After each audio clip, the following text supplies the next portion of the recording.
Madame, Monsieur, bonjour, bienvenue dans ce nouveau numéro de Planétaire, l'émission qui traite des questions environnementales en Afrique de l'Ouest. Cette semaine, suite à fin de notre émission spéciale sur le thème albinisme et réchauffement climatique, ils sont près d'une personne sur 17 000 dans le monde à être atteinte d'albinisme.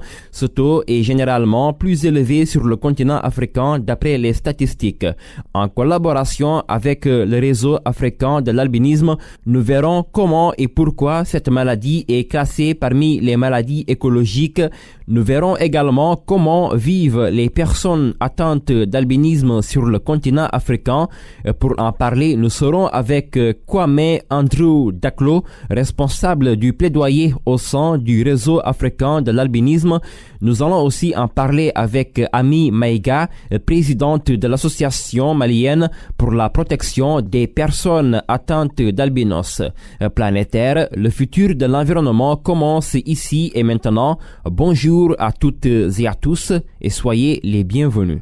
Le changement climatique représente un risque pour les personnes atteintes d'albinisme sur le continent africain.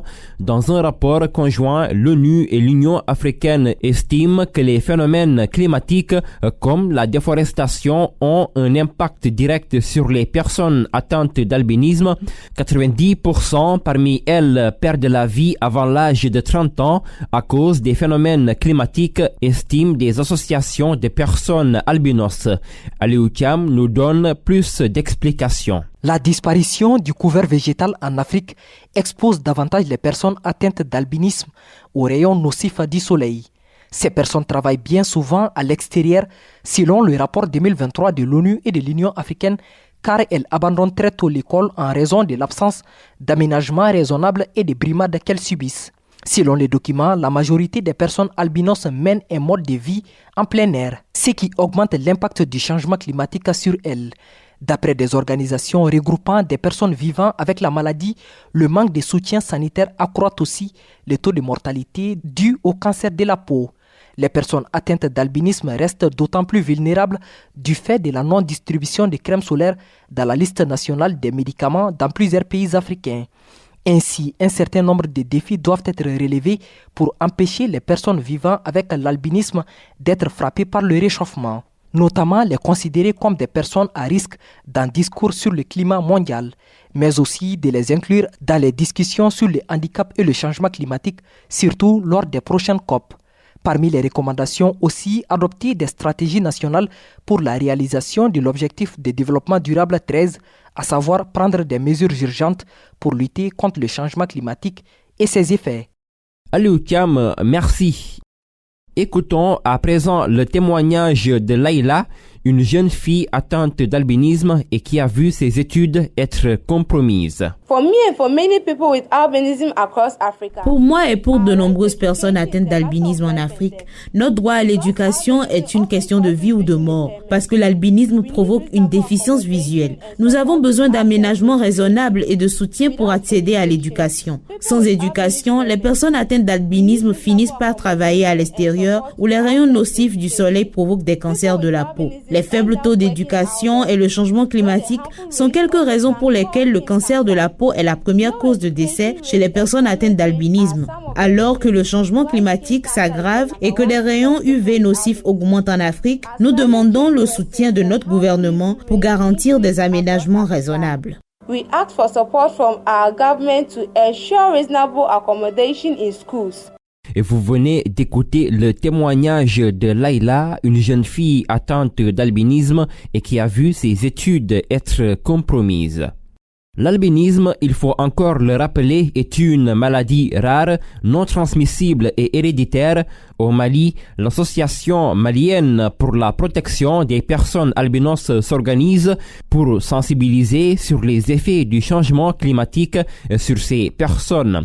On en parle avec Ami Maïga, présidente de cette association. Entretien réalisé par Essouli Diédiou. Bonjour Alami. Bonjour. Alors, dites-nous un peu, qu'est-ce que c'est que de vivre aujourd'hui avec cette affection de la peau, l'albinisme? Merci beaucoup pour cette opportunité que vous nous offrez.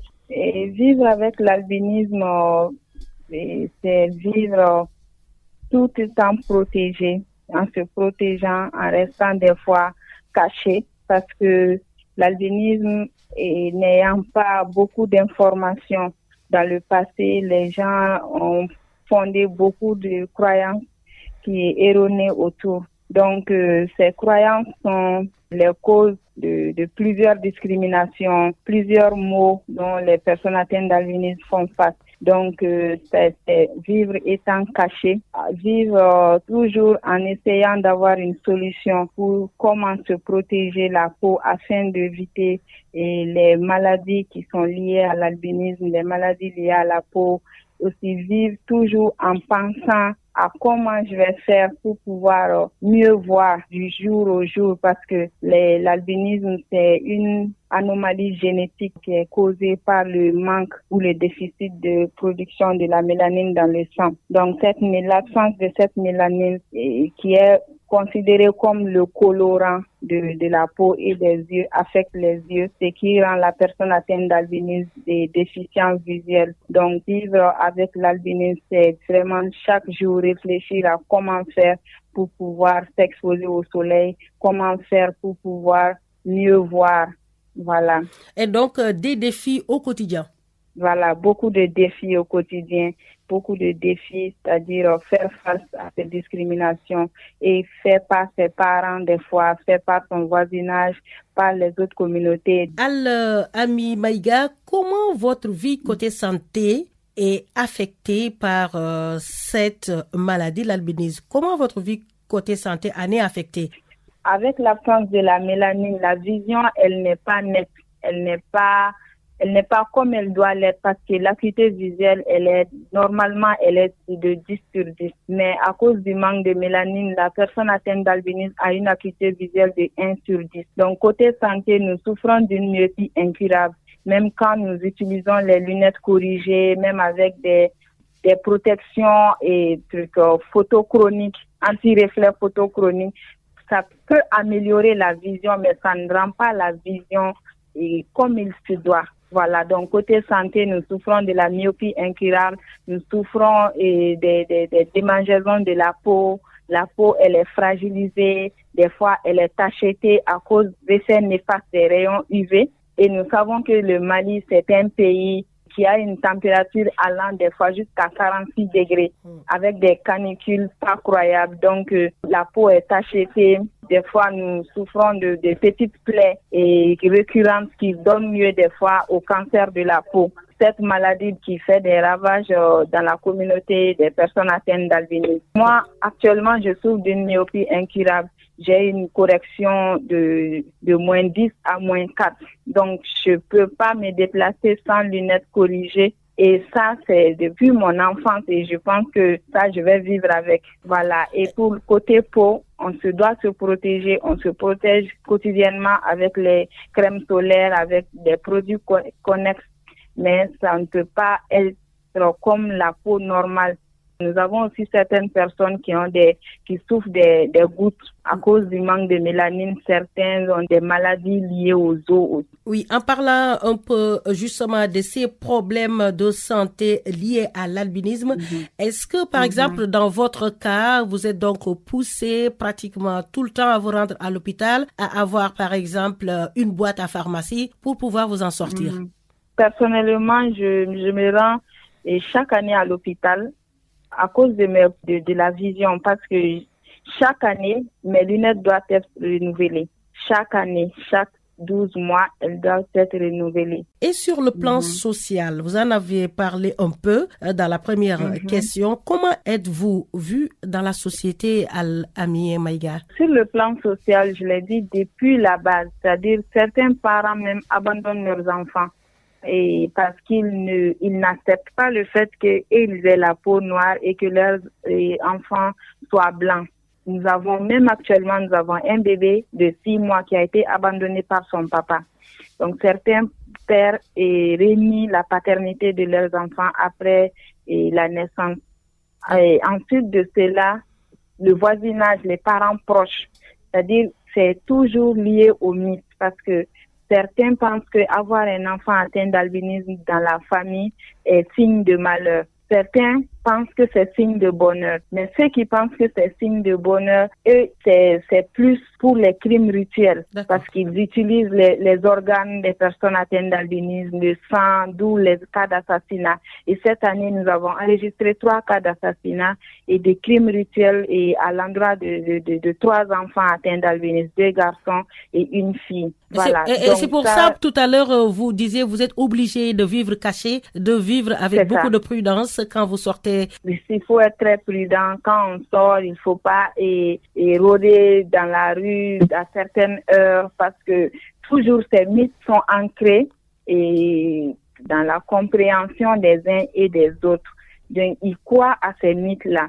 Donc, dans la société, c'est extrêmement difficile. C'est ce qui même justifie le fait que beaucoup de personnes atteintes d'albinisme se mettent en marge de la société. Ils ont peur d'intégrer certains groupements, ils ont peur d'intégrer et même certaines actions de la société. Est-ce que sur ce cas précis, tout à l'heure nous parlions des problèmes liés à la santé, vous parlez des problèmes de vision, des problèmes de la peau. Est-ce que vous n'avez pas également des problèmes psychologiques, des traumatismes? Oui, est-ce que vous êtes suivi pour ceux qui ont la chance?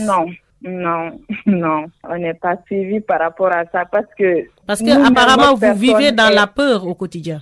Voilà, notre personne, je dirais, ça commence à s'améliorer. Nous sommes dans une société où les gens commencent à comprendre à travers ces communications que nous donnons. Mais notre personne même était un peu mise à côté. On était un peu ignorés parce qu'à cause de ça, les parents ayant la peur au ventre, chaque fois ils demandent à l'enfant de rester à la maison pour ne pas qu'il se fasse enlever ou qu'il ne pas qu'il se fasse assassiner. Donc, ça fait que on était des personnes on n'était pas du tout même remarquées même dans la rue. On était toujours à la maison, caché en fait, vous voyez.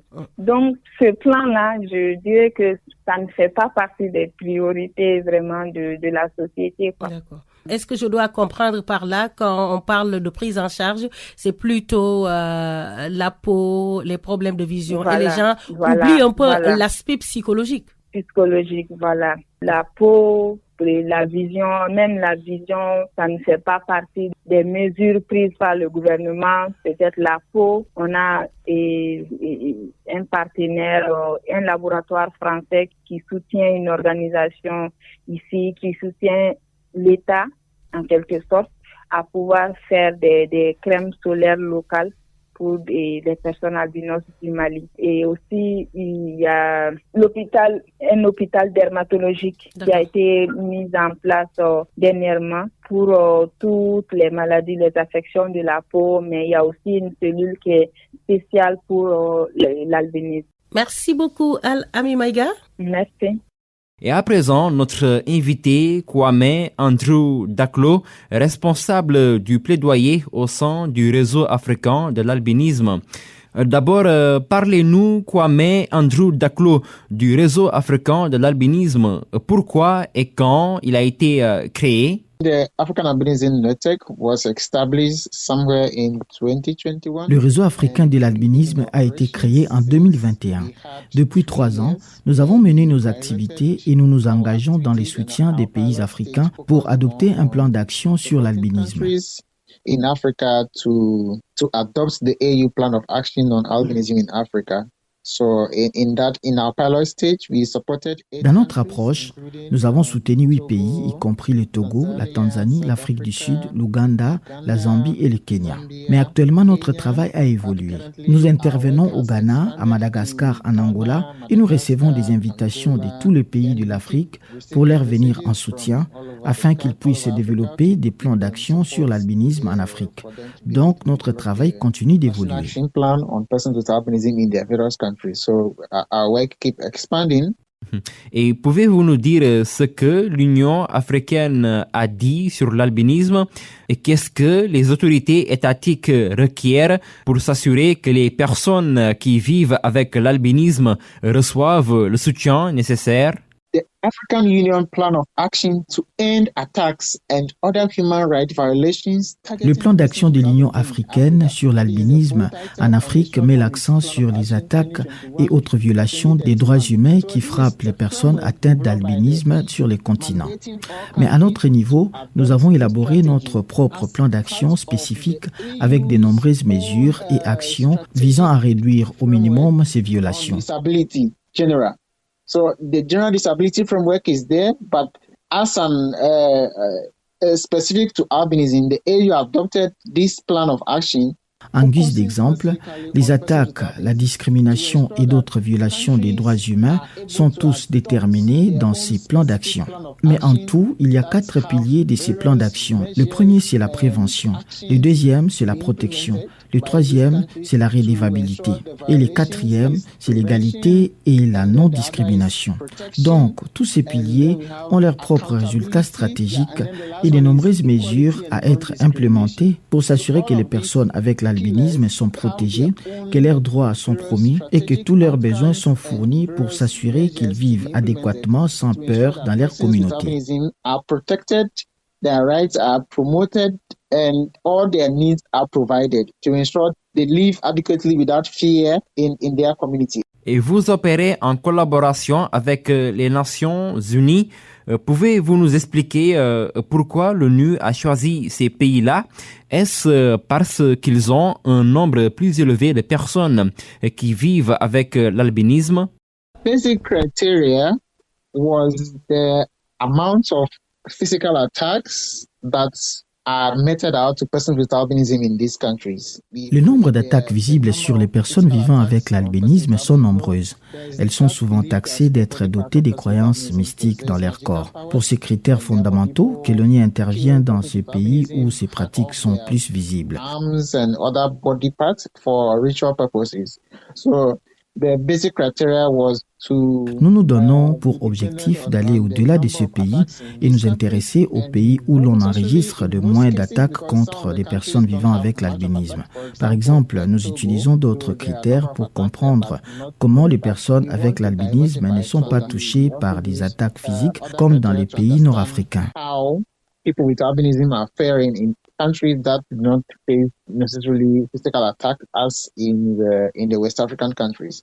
Et quels sont les autres défis que les personnes qui vivent avec l'albinisme font face, en particulier dans ces pays? The most prevalent one that many people would think of or easily remember is the physical attacks. Le type d'attaque la plus répandue, c'est les attaques physiques ou même les discriminations, car les personnes atteintes d'albinisme sont accusées de posséder des puissances magiques. Ils sont ensuite attaqués et leur corps coupé en morceaux pour différents objectifs rituels. Au-delà de tout ça, il y a une grave discrimination et une stigmatisation sur les conditions de l'albinisme. Les gens ont différents mythes sur les personnes atteintes de la maladie et dont les gens avec l'albinisme sont exclus dans différentes activités sociétales. Il y a beaucoup de personnes avec l'albinisme qui sont exclues à cause de la discrimination. Et cette discrimination s'est étendue jusqu'à toucher les droits fondamentaux de l'homme, spécialement dans l'éducation. Dans les classements, les personnes avec l'albinisme n'ont pas l'équipement nécessaire pour travailler, du fait d'un défaut lié à la vue. Par conséquent, un enfant dans un classement doit être équipé pour pouvoir travailler. Mais dans la plupart des cas, notre environnement académique ou notre système éducatif n'accompagne pas adéquatement les besoins des personnes avec albinisme. Quand on parle des défis de la santé, les personnes avec l'albinisme n'ont pas de mélanine dans leur peau, c'est-à-dire qu'ils n'ont pas de mélanine ou de protection, ou de pigmentation qui protègent la peau du soleil direct ou des rayures UV. Donc, une petite exposition au soleil ou à la radiation UV peut avoir un impact majeur sur la peau. Donc, si vous allez dans le soleil, pendant environ 10 minutes, vous commencez à avoir mal. Et votre exposition continue au soleil a des conséquences comme les cancers de la peau. Et en Afrique, il y a des recherches qui montrent que jusqu'à 98% des personnes avec albinisme meurent des cancers de la peau une fois que vous avez acquis cette maladie. C'est là que se trouve le nexus entre l'albinisme et l'environnement. And the continuous exposure to the sun leads to skin cancer. And then in Africa, research has it that about up to 98% of persons with albinism die from skin cancer once you acquire that disease. Et quelle stratégie adoptez-vous, Kwame Andrew Daklo, afin d'attirer l'attention des organisations de défense des droits de l'homme sur vos conditions? Yeah, the first thematic area is human rights defenders, and Nous collaborons bien avec les défenseurs des droits de l'homme, notamment ceux engagés pour la défense des droits des personnes atteintes d'albinisme. Ces défenseurs plaident en faveur des personnes vivant avec la maladie et soutiennent leur travail, et ils interviennent dans différents pays. Nous conduisons aussi des sessions de formation aux défenseurs des droits de l'homme, spécifiquement aux pays cibles. Nous l'avons fait en Namibie, à l'Afrique du Sud, au Kenya, à l'Ouganda, et à tous ces pays que nous soutenons. Le deuxième domaine concernant les femmes touchées par l'albinisme, c'est deux catégories, celles touchées par l'albinisme et celles qui ont des enfants avec l'albinisme. Nous conduisons des formations sur les soutiens à apporter à ces femmes. Nous créons aussi des réseaux. Notre récente activité concernant les femmes touchées par l'albinisme a eu lieu au Kenya, où nous avons amené environ 30 femmes atteintes d'albinisme à Nairobi pour les former sur différents points concernant les droits humains et les self-défense, puisqu'elles se défendent elles-mêmes. Nous faisons couramment des études au sein des organisations des personnes atteintes d'albinisme et nous réalisons qu'il n'y a que 16% des femmes qui sont en position de leadership. Only 16% of women who are in leadership position. Kwame Andrew Daklo, responsable du plaidoyer au sein du réseau africain de l'albinisme.